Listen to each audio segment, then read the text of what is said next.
At the table? Yeah, it looks like it. 2 o'clock, Roger. Yeah, Kevin. Do you kind of There want we me go. to, do you want me to run this from here? Oh, you sure can. Okay. And I can run it from here. Okay, well, yeah, whatever your preference is, you're the chair. Okay, we'll call the public outreach meeting to order. And the first item would be call the roll, please. Mayor Dardis. Mr. Van Amberg. Mr. Whalen. Mr. Gust. Yes, here. Ms. Mastel. Mr. Pollock. Here. Mr. Campbell. Here. Mr. Steen. Mr. Olson. Here. Ms. Carlson. Yes. Mr. Strand.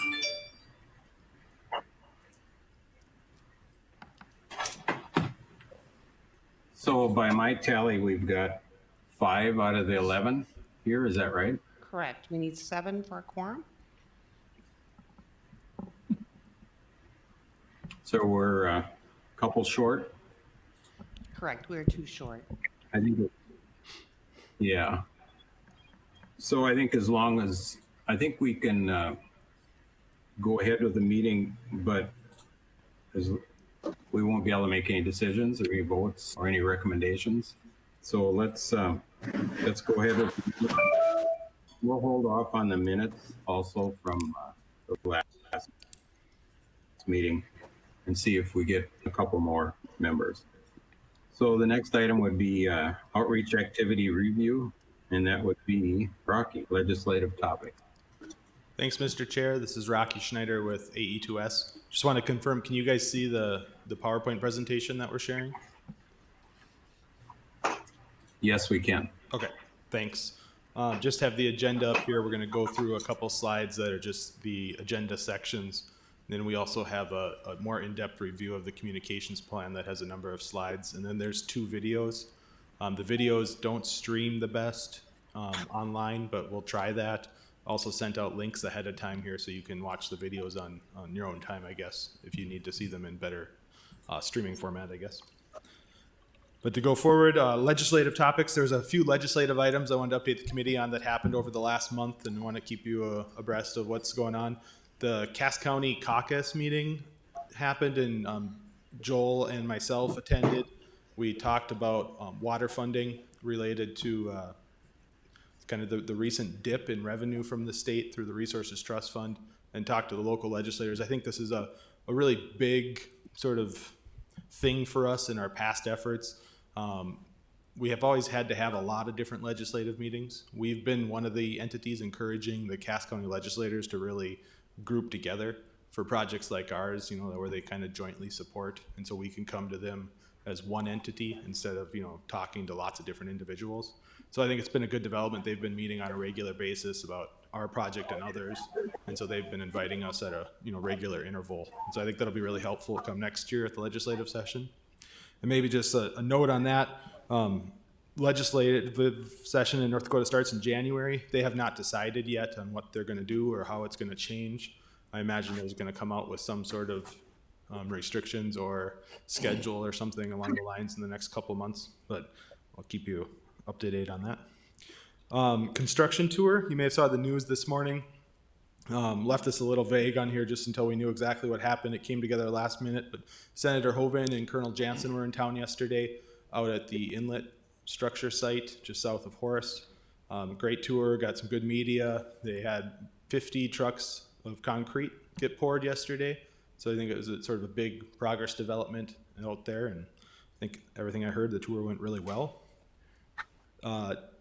Joel had a meeting with Congressman Armstrong a couple weeks ago when he was in town. So just kind of do the regular updates. You know, that sort of covers 2 out of the 3 North Dakotans. I know Senator Kramer's staff was out at the tour yesterday as well, and we're looking to try to do an event in the future with him as well. Keeler Town Hall. This is Heather Keeler. She was the DFL candidate for the Moorhead district for the legislature. She had invited Joel and myself to her town hall where the diversion topic was the sort of topic of the day at our town hall. Joel attended that. He got a lot of good questions. I think it helps whenever we do that because we know what's on the minds of the citizens over there. And so I think it was helpful to get face-to-face time answering some of the questions. Maybe Joel can update on that more when he comes. Any questions on those items?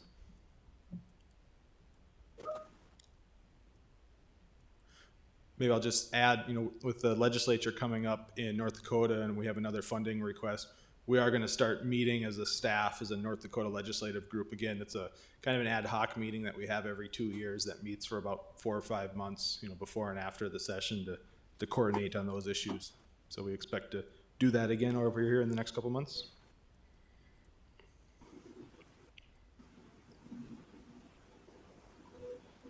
If there's no questions, I'll move on to the next set of items here. Again, these are more just updates. I think there's been a lot going on, and that's a good thing. We expect an awful lot to happen in the next month as well. One of the biggest things is the CLOMR, which is the conditional letter of map revision from FEMA. This is really the sort of pre-approval from FEMA of the hydraulic model, and it really kind of says if you build the project you're intending to, here's how it changes the floodplain. So it works, as a good measure for us on how the area will be benefited. Homes will not be required to purchase the flood insurance, those type of maps, but it also really defines what the impacts are upstream. And so with the CLOMR, along with the mitigation plan that sort of outlines how we implement it based on state regulations, you kind of use those two data sets to be able to tell property owners exactly what the impacts are and exactly, how we plan to mitigate them. I'm going to pause for 1 second because it looks like somebody has some feedback, and so we'll just wait till that clears up. Okay, just one other update on the CLOMR. We're sort of anticipating that the CLOMR will get final approval in the next couple of weeks, and what that triggers for us on the outreach side is a fairly large mailing. It'll go out to all upstream property owners, and it'll have an individual map talking about what the CLOMR shows of their area, their property. And, on the North Dakota side, we're maybe a little more defined on what the impacts are and what the mitigation plan means for that. The Minnesota side is a little more complicated because the permit conditions aren't yet final. And so we're working through that on how to give them the best information we have available at the time, so when that happens. Any questions on the CLOMR? I think it's a pretty good milestone for the project, so we're hoping to check that box. And Rocky, the landowner notification or letter will describe, the impacts of their property. Did I understand that right? Yeah, so I think the plan here is, off the top of my head, they're going to get 2 letters in the same packet. One will be from the Diversion Authority, and one will be from the acquiring entity, so either the Cass County Joint Water Resource District or the MCCJPA on the Minnesota side. And then along with that, we are planning a map. And the plan is to do an individual map of their property that shows what the model shows, the FEMA approved model for their property, along with next steps for their property, what that means in our acquisition process.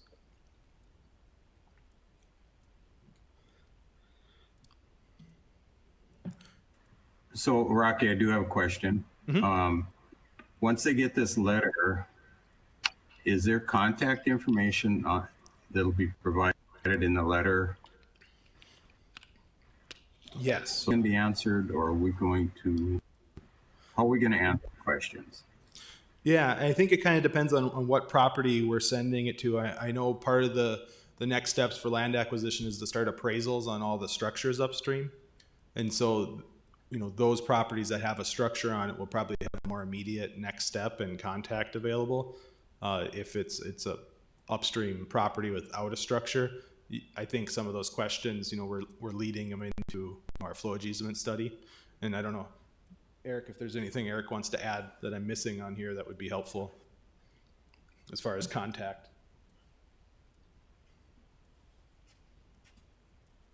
Hi guys, Eric Dodds here.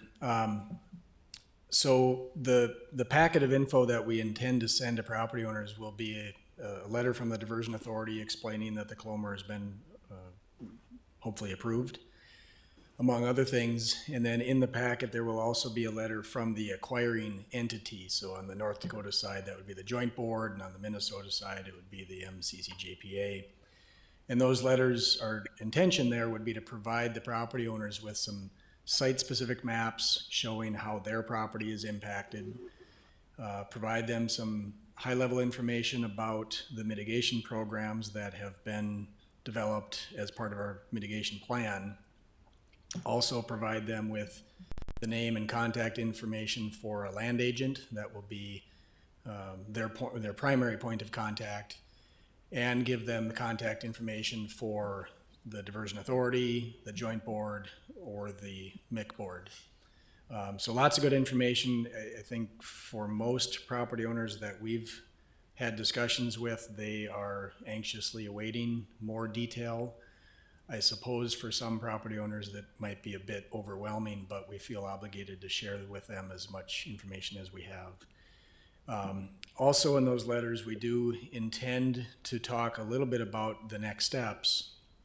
And if they have a structure that's impacted, we intend, I guess, as we know it today anyway, we intend to get started on doing the appraisals of those structure sites this fall. And then if they own land and eventually the project needs to buy a flowage easement, we will explain that, we're working our way through the flowage easement valuation process. At this point, and at the land committee coming up here in an hour, we have a presentation about the flowage easement valuation study that Crown Appraisals has just updated. And that's a precursor to valuing the actual easements on individual parcels. And so phase 2 of that study, we hope to get started later this year once we have the Clomer approval and mitigation plan approvals. So there's still some work to be done on flowage easement valuations, but I think we can explain where we're at to property owners and give them some good information in that regard. Okay, thank you. Any other questions?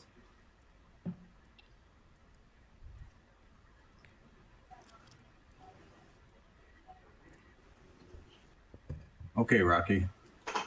The next item on here is the Drain 27 Wetland Restoration Landowner Meeting Recap. You've probably heard this at the last couple meetings. We've had 2 public virtual meetings with the different landowners and other members of the public. And earlier in August, we had an in-person meeting over at the old Fargo Commission room. I think it's called the Sky Commons now. And I think there was about 6 landowners there, if I recall. And it was good to be in person, of course.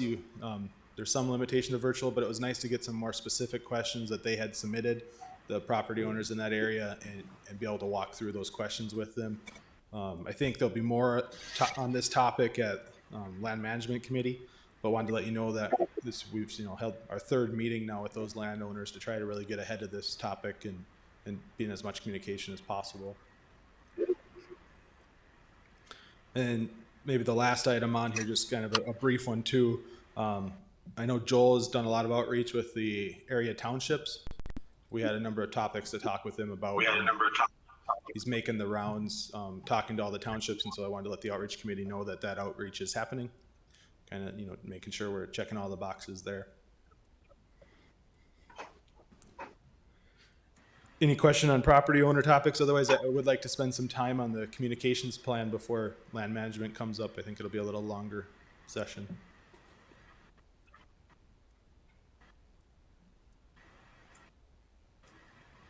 Go ahead and go to the communications plan. Okay, so then on the agenda, just to follow it, here's the other reports, but I'm going to go through the slides to talk about that. I'm going to skip this slide here to go to the table of contents of our communication plan. So for those in the room here, there is copies of the draft outreach or the communications plan. I did mail you out a link for those online. If somebody doesn't have it, I apologize for that. We'll get you one as soon as we can. It's about 70 pages, so it's a fairly large file, so just be aware of that as you're looking at it. Our intent here, sort of schedule of things, is we'd like to bring this draft for your review here there's a number of areas where we'd like some input, like some discussion on. I think that would be helpful. But this is not something we want to necessarily rush through and just approve, but this is a draft we're hoping to get done so we can share with the P3 proposers and share with the new director of communications if Joel brings one on board to kind of get the buy-in there. And so this will be maybe a couple month process to get, through final approval at the board, but obviously it's up to this committee to take those first steps as well. There's somebody on the line that's making a lot of paper shuffling noise.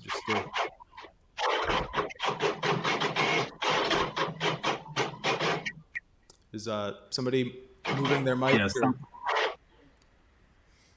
Somebody isn't muted. Thanks. So just to walk through here, the last couple of months we have walked through a couple sections of this, and so trying to break this up into a little more manageable bites. And just for sake of brevity here, a lot of the brief history in section 1 there, we're not going to go through today, but it is good information in there. And the reason for that is, as the P3 proposer comes on board, they will bring a communications person. We have new staff coming on board at all times, it seems like. And so we're trying to have some of that, so make sure everybody gets up to that same base level of understanding on some of the history of how we got to where we are with communications and with the project. The second item on there is the demographics and survey and focus groups. We will just briefly cover that today, but we've gone through it in more in depth previously, and there is even more in-depth analysis in the plan, so I encourage you to look at that. But we're really going to be looking at sections 3, 4, and 5, which is where we're talking about the target audiences and the methods of communications and what some of the new ideas that were brought out from the work that we did. So just a reminder, this was tried to make this a really data-driven process. I think, with so many different people involved in this, we always get a lot of opinions and insight from different people that are, well ingrained into the community, into the project. And most of those are not at odds with each other, but occasionally they are. And so we really wanted to add some data to the decision-making process. And so we really looked at 3 types of data. We had tapestry data, which is sort of general demographics for the area that we can pull from a bunch of different sources. We did a survey of over 10,000 homes in the region here, and we got really great response. We got about 2,500 responses that we tracked and put into our system. Then we also did 10 different focus groups with a few dozen people that really got sort of more ingrained into some conversation and some open-ended questions and good discussion. There are a lot of ideas came out of that. So a brief overview, there's a lot more on the survey responses in here, and this committee's seen this before, but wanted to let you know that, again, this is just data-driven. A lot of the information we're going to show you is coming directly out of this process that we did. It was helpful. And my opinion is it would be helpful to do again at some point, just because this is a point in time. You don't really know how it's trending. These favorable, unfavorable, is that, has it gone up over the last 2 years? It's gone down. And so you don't really know if you've done well or not because you only have one data point. Focus groups, we had 10 of those. These were really helpful. Got a lot of sort of goals and what worked well, what hasn't worked well, and a lot of new ideas came out of this. And I'm going to talk more about this at a later agenda item too, on some of the thoughts we had on the benefits of this. But getting into the actual meat of the plan and maybe some of the outcomes is, first we wanted to identify that we have 2 different types of communication. There's internal and there's external. And some of the tools are the same for both, but the purpose is different, the audience is different, and the methods are different. And so you can see here we have 2 tables, basically who we're targeting for internal and who we're targeting for external. Not going to read the list to you there, but you'll see that list mentioned a number of times as we go through this. And I think there's different ways to target the different groups. This is a slide that's pretty critical, and I'd like some input on, either today or, take it back, read it, let me know what you think. These are 2 big things here. One, we have the guiding principles on the top right, which is a little tough to see in the room here, so maybe I'll read them. But the guiding communication principles, pretty simple. We've heard this over and over again from the different focus groups, but honesty, transparency, and clarity. And the guiding production principles are clear visuals, concise writing, and impactful storytelling. And I think some of those things we've done well and some of those things we haven't. It depends on what product or what deliverable you're looking at. And I think, but we've heard those in the public and we've heard those from the members we talked to. So as we look at those, we transition those into different goals. And so we established 3 goals for internal and 3 goals for external. For internal, we're really hoping our internal partners are informed about policy making and engaged in decision making. Their information is easily assessed by internal stakeholders, and the project progress is well understood and celebrated. And for our external audiences, we're hoping the audiences have knowledge of the project, that the information is easily accessible and transparent, and that the audiences are engaged in the project's progress and construction. 1 second.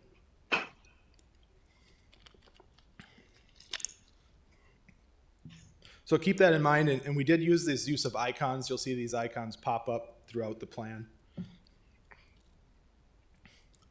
So then we took a look at what's come out of the different data and the different focus groups, and then internally we looked at it. What methods are we currently using to target internal and external? And so you'll see, it's probably not a totally exhaustive list, but we tried to hit all the main things that we use for internal and external, and it's quite a list. And you'll see this on some of the graphs. We get pretty in depth into the various ways we do this. But I think this is important as we look to sort of analyze what's working and what's not working. And it's tough to answer those things on a general level because I think they work for some target audiences and not others. But maybe the more interesting one is this slide. These were new ideas that came out of the different focus groups for internal and external. Things we've heard, some things we've fast-tracked already, and we'll talk about those. We tried to break them up, by owned or if they're paid or earned. And I think, as Joel mentioned, I think last month, a lot of these new ideas are good, but we need to look at what new ideas we bring in and then what old ideas do we stop doing, what changes.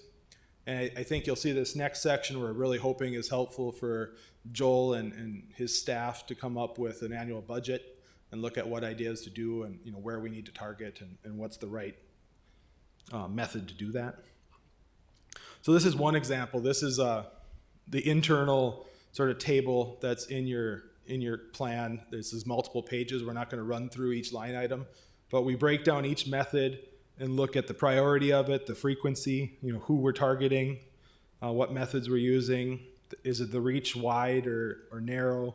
And what's the cost, and then how does it relate to the goals? And so this is kind of what we've spent a lot of time on as we went through it. It's kind of boring probably to go through line by line. So we did include a summary image. And this can be a little confusing if you don't know what the icons are, but they do have the labels underneath them. And we tried to break this out. There's a wide reach at the top, narrow reach at the bottom, and then a cost when you go across the x-axis left to right. But you also see there's 2 other things in there. If there's a circle around them, we've identified that as an important tool that we've used in the past that we feel has been effective. And then you also see that some writing is bold and some is more grayed out. That's how we're showing the priority. So again, if you go back to the table, you can see that we tried to, for those engineers that like tables, this is great for you. For those on the other side of the brain, like a visual, we're trying to show the same information to help you see. And I think some of these things point out maybe where we're missing stuff too. But I want to point out some of the high priority items that we haven't used in the past that we think could be helpful. And so you look at some of the bold ones there. More public presentations. I think we heard this from a lot of people upstream especially, but we had some ideas there. Expanded social media, a Facebook page was specifically called out, and so were podcasts. And so we've done some work on those, and some of those may seem more like external communications, but they do work for both. So we also identify some of the challenges that I think are helpful for anybody new coming on the project. I think as you've seen, and you've probably seen as some of you are newer than others, you come on with a lot of new ideas and then somebody immediately goes, oh, we tried that, and that's can be disheartening. And so it's nice when you can look at a document and say, okay, what are the challenges, and try to craft your idea around the challenges before you get shot down. I know we've seen that, and then people are reluctant to keep sharing. And so we want people to keep sharing and share new ideas. So we thought we'd just put everything we know down. You can read through this list, add to it if you had some good ideas, things that we've been challenged with in the past, but I think most of these were repeated over and over again as we went through, what didn't work and why.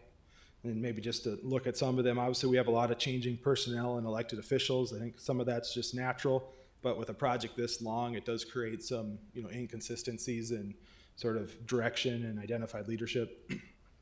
Information changes on the project, both some of it's maybe avoidable and some of it hasn't been avoidable, but I think that's made the job tougher for a lot of internal, it's constantly changing, needs to be updated. I think as we've already addressed some of this with hiring of Joel, of course, but there's a lot of public staff on this project and it takes up a lot of time to really be in the know on everything. I think we continue to hear that from public staff about how much should they be involved and in the know or how not to.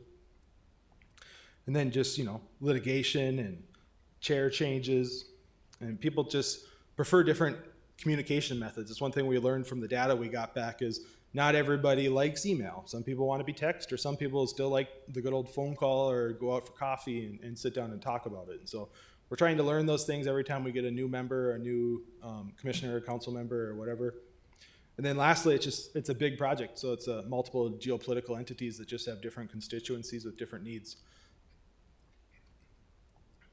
So we'll switch to external for a minute.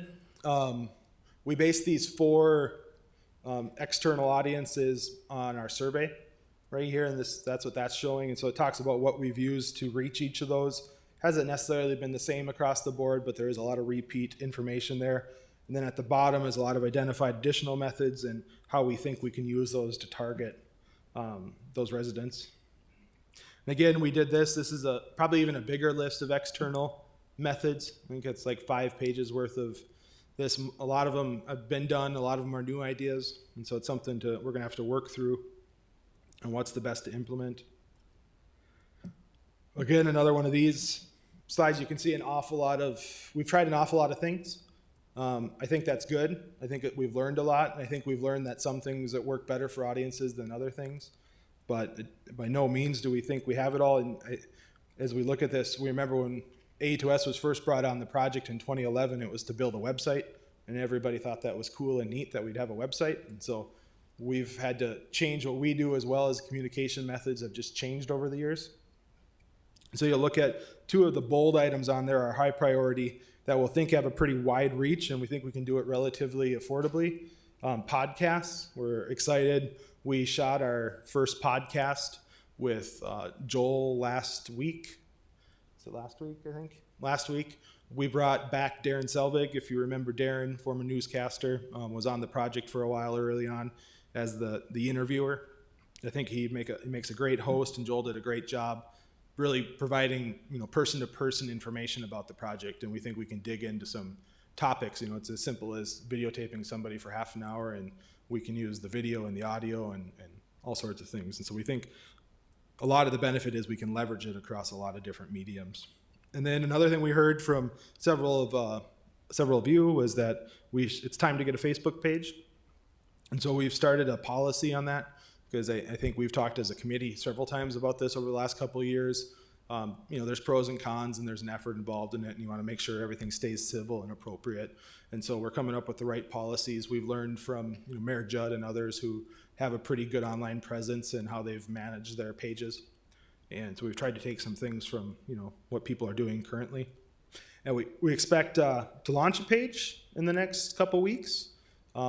We'll have a policy developed that we'd like to run by you as well for how to do that. But I think we have a good plan in place, and we already have most of the content, videos, the flyovers, the podcasts, all those things are just meant to be shared on things like Facebook. And so we will ask for all of your support on the Facebook as well. Invite your constituencies and your friends, and as much as you feel comfortable on your personal pages, of course. I'm going to go to the next slide here because I think this points it out better. We did make this one for external based on frequency as well. And of course, you'll see in the upper right the things we think we've done well or has worked well, we do them frequently. Those ones that are circled, and you can maybe look toward the left on why we haven't done as many of the other ones. But what I like to point out here is that those on the bottom are ones we haven't developed. So those are a lot of new ideas that haven't been, sort of thought out and developed well enough yet to put them in place. But those are all options for consider in the future. And of course, you could probably say, why are some of those not circled as well, and what do we need to do to adapt those to make them more successful? But some of them are neat. I know construction site cameras, you'll see down to the bottom left, that's something that's been mentioned a lot. We expect, as the P3 team comes on board, that construction site cameras will be more interesting. And construction's heating up. It's one of those things you can log into the webcam and take a look at the site and kind of, engage and be interactive with it. Mobile app, we have one developed, but we haven't really put it into use yet. A lot of talk about a conference. I know the Red River Valley Water Supply Project does an annual conference that they invite legislators to and the public, and they get a pretty good turnout. And we certainly have enough content on our project to do a conference.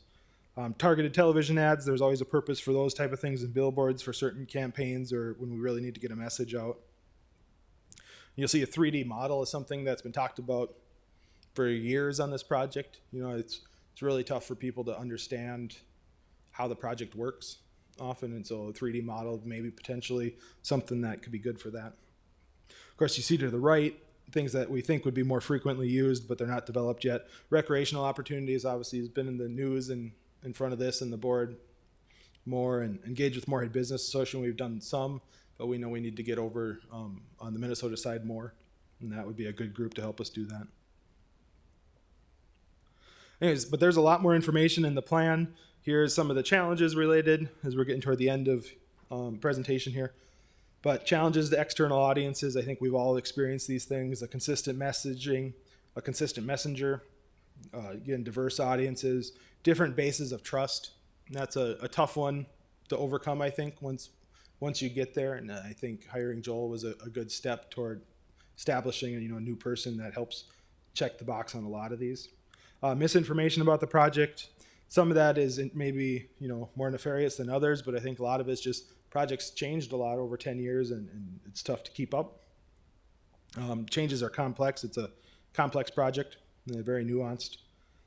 New population, it's great we have a growing community, but there's a handful of people every day that come in to the area that don't have that shared flooding experience and knowledge, so they wonder what it's all about. And then lack of diversion authority staff that can speak with authority and consistency. So as you can see, some of these things are being addressed, and so they're not revolutionary, but I think there's things we can still do to further meet those challenges. That's all I have on the communications plan.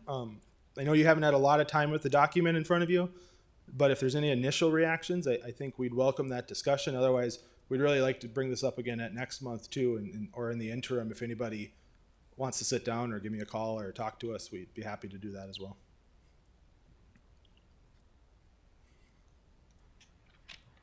Any questions for Rocky?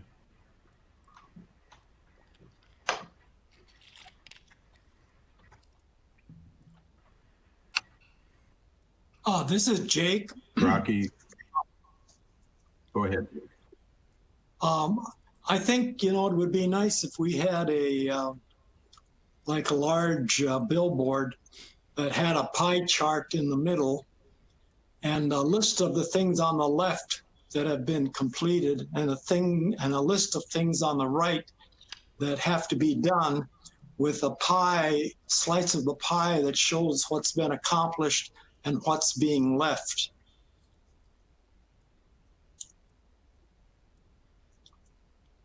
Okay, that's a good idea. Where do you think the ideal location for something like that is?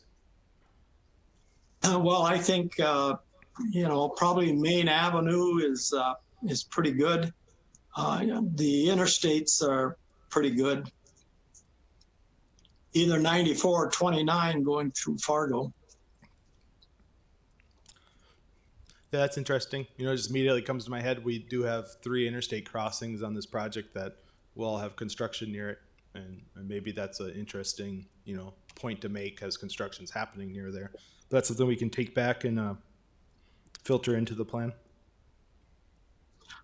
We had my wife and I had driven on I-29 south, and you go by the wild rice structure, and boy, they must have a pile of dirt that's 20 feet high there. It looks pretty impressive, and you can see equipment bringing dirt up onto the top of that pile. Yeah, we'll see an aerial shot yesterday. We have a video coming up of the wild rice structure, and yeah, it's changing pretty quick out there, pretty rapidly.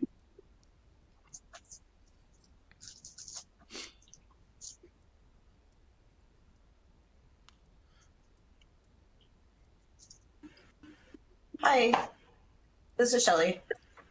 I just have one comment. I am glad to hear that you guys are going to be, or that the communication plan will be looking at getting a Facebook. I do think that that is one way that information can be shared very easily. And so I'm glad that that is going to be occurring.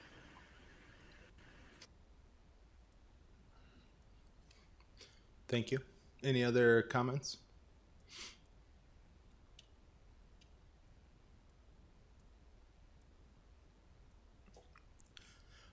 If not, I know it's 70 pages, and so it's a bit of a document, but if you have the opportunity to page through there, and we can talk about it again next month. And I think if I hear any comments in the interim, it might make some good discussion points next month. I can kind of consolidate those and bring them back. Okay, Rocky, thanks. There's a lot of work here. Just a couple more items on the agenda here, if I can finish off, if that's okay with you, Mr. Chair. Yeah, go ahead. So analytics, again, is in your handout. I think things heat up a little bit with construction happening. I think one thing that's maybe interesting is usually this time of year we see a dip in activity just because it's summer and people are usually outside and less on the computer. But I think over the last couple of months we've actually seen a slight increase just because of the activity going on. I think that's good. I think it kind of works with our, I don't know if it's called the strategy or plan, but we want to focus more on the project implementation now and what's happening out there. You're not talking about the design or sale of the project anymore. It's happening, and so it's nice to have the visuals that we have.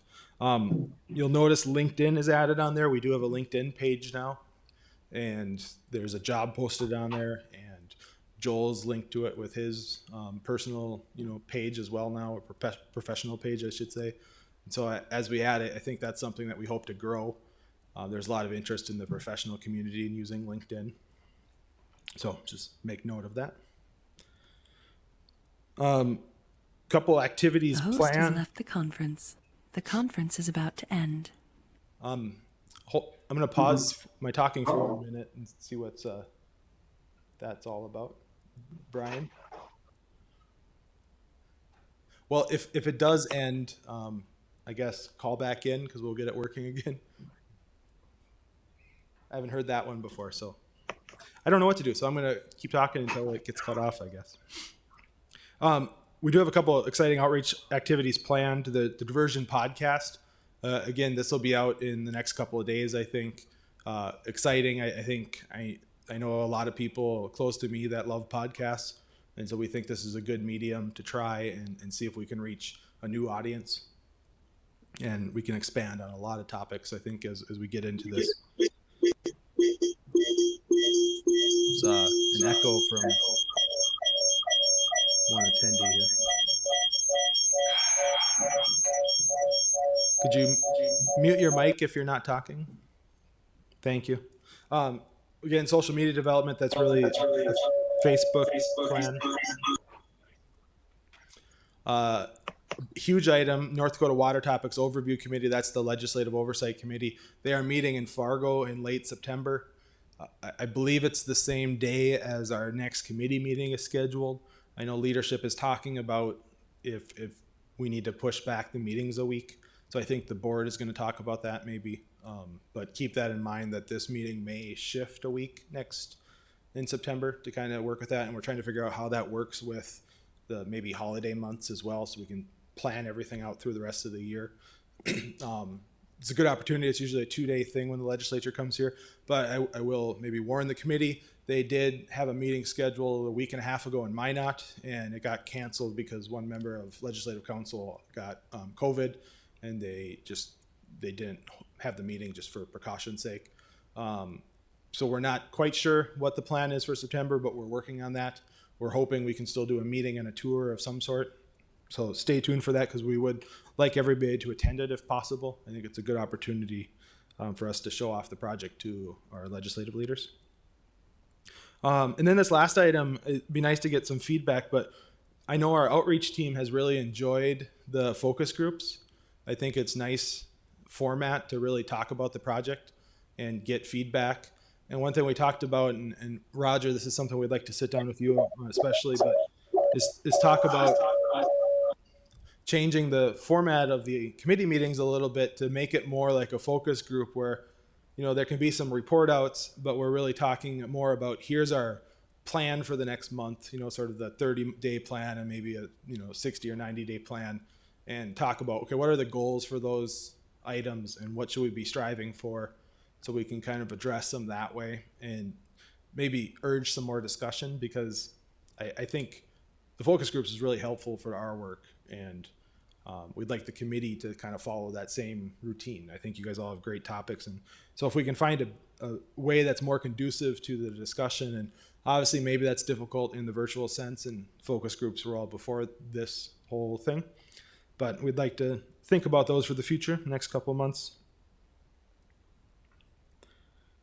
I think that's the last item, but I don't know if anybody has any comments on those items.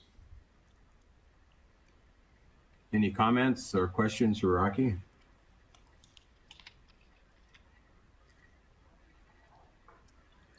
I like the idea of maybe a smaller focus group in our committee. So more discussion going forward, you know, per month. I think that's a good idea, Rocky, and we can come to the table with suggestions for the month. And Yeah. anything else? If not, do you know if we got a quorum yet? We don't. I I know don't know if there anybody was. joined. I know there was some communication with both Fargo and West Fargo's representatives on potential changes or not, and so they are both not here. But we'll try to get that locked down before next month, so that there's not any. So we have an active quorum, I guess. Sure, we'll just carry the minutes then into the September meeting. So if there isn't any other questions or discussion, we'll call for the adjournment. Oh, Mr. Chair, I forgot to show the two videos. Okay, yes. Is that okay? Looks like we have a couple of minutes before lands. I apologize. I was so excited about the communications plan. Yep, go ahead. So it's a 3-minute video and a 2-minute video. So we got 5 minutes. One's of the diversion inlet control structure. The other's of the wild rice. These were shot yesterday when Senator Hoven was out there. And so it was a good opportunity, nice weather. About as update as you get. Again, apologize if you're online and this doesn't stream very well. I think there is happy audio that plays on this here, but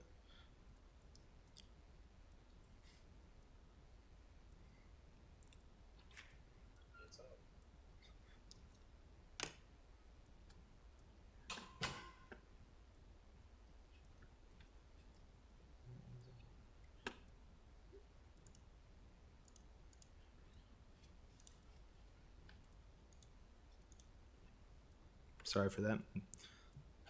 There's no voiceover, it's just audio track. But you can see there's a lot of concrete being poured and a lot of people working on the site. If you do have a chance to drive by, it's a pretty easy drive-by tour. It's pretty close to both county roads, 17 and 16. So.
I'm not very good at staying quiet for 3 minutes. I know. So there we go.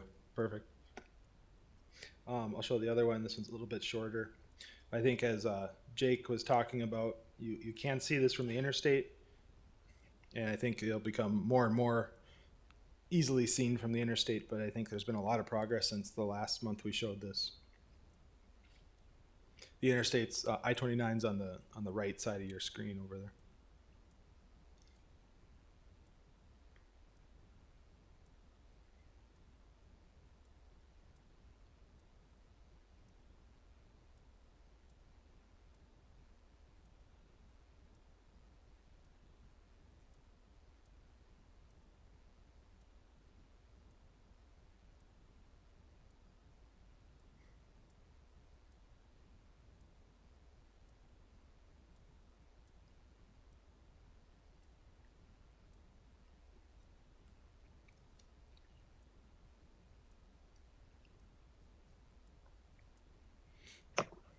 Are both of these Ames construction jobs? That's correct.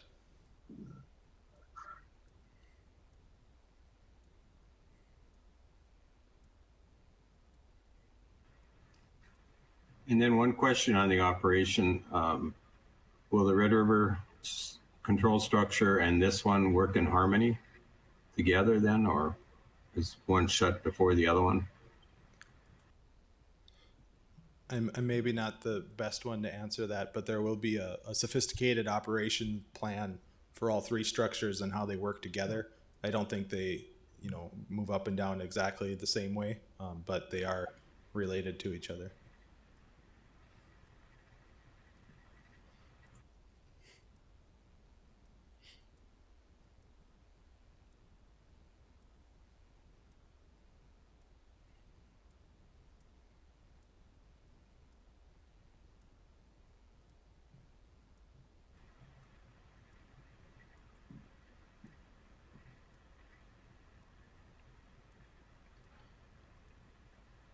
That's it. Well, thank you. I think these are exciting to see, and I'm excited to have a Facebook page to share these because I think, it makes Facebook a lot more consumable when you have progress to show like this. So. They show up real well on my computer, Rocky. Well, thank you. That's good to know. Yep, and mine too, out here at Leonard. So now we'll go back to motion to adjourn. Move to adjourn. Okay, we have a motion. Second. Here, a second. All in Second. favor, say aye. Aye. Opposed, same sign. Motion carried. All right, we'll see you tomorrow or next week or next month. So Thank you. I'll let you know if Okay, Rocky. thank you. All right. about the meeting date if you don't. Thanks, everybody. Yeah, Thank we'll get you. that meeting date on. If it has to move from our regular meeting date, we'll make sure we get that out. All right, thanks.